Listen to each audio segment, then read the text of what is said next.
வணக்கம். நான் சென்னையின் டிலூக் டெக்னாலஜிஸைச் சேர்ந்தவன். நீங்கள் பார்க்கும் இந்த பாக்கெட் 5 மில்லி பஞ்சகவ்யா ஆகும்.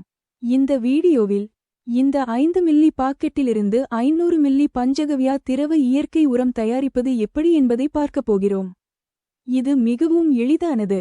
இதை உங்கள் வீட்டிலேயே செய்யலாம். முதலில் உங்களுக்கு பின்வரும் பொருட்கள் தேவை. 1. உலர்ந்த 5 அல்லது 5½ அங்குல அளவு எஸ்எஸ் ஸ்பூன். நீங்கள் இந்த ஸ்பூனை மீண்டும் பயன்படுத்துகிறீர்கள் என்றால் மீண்டும் பயன்படுத்துவதற்கு முன்பு உலர்ந்த துணியால் நன்கு துடைக்கவும். 2. ஒரு கத்தரிக்கோல். 3.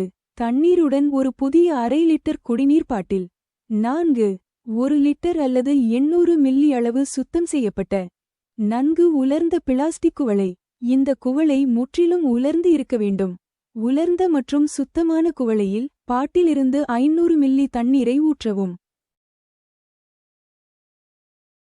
5 மில்லி பஞ்சகவ்யா பாக்கெட்டை ஒரு முறை குலுக்கவும். பின்னர் கத்தரிக்கோலினால் அதை மேலே ஒரு ஓரத்தில் வெட்டவும். 5 மில்லி முழுவதுமாக குவளையில் உள்ள தண்ணீரில் ஊற்றவும்.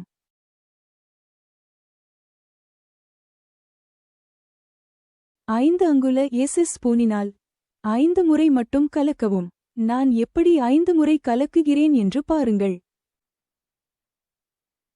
1 2 3 4 5. அவ்வளவுதான். இப்போது 500 மில்லி பஞ்சகவ்யா திரவ உரம் தயாராகிவிட்டது. இதை 1/2 லிட்டர் பாட்டிலில் ஊற்றவும்.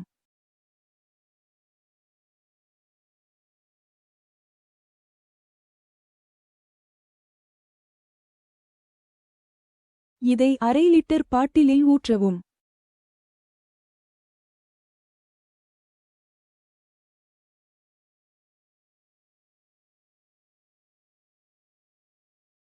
இந்த பாட்டிலின் மூடியை மூடவும்.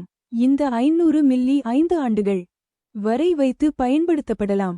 இதை பாதுகாப்பாக வைத்திருங்கள். நீங்கள் வெளியே எடுக்க வேண்டிய போதெல்லாம் பஞ்சகவ்ய திரவத்தை வெளியே எடுப்பதற்கு முன் ஒரு முறை பாட்டிலை குலுக்கவும். முதன்முறை 5 மில்லி பாக்கெட்டிலிருந்து 500 மில்லி பஞ்சகவ்யா திரவத்தை செய்ய முயற்சிக்கும் முன் இந்த வீடியோவை 2 அல்லது 3 முறை பார்க்கவும். இந்த வீடியோவை பார்த்ததற்கு நன்றி.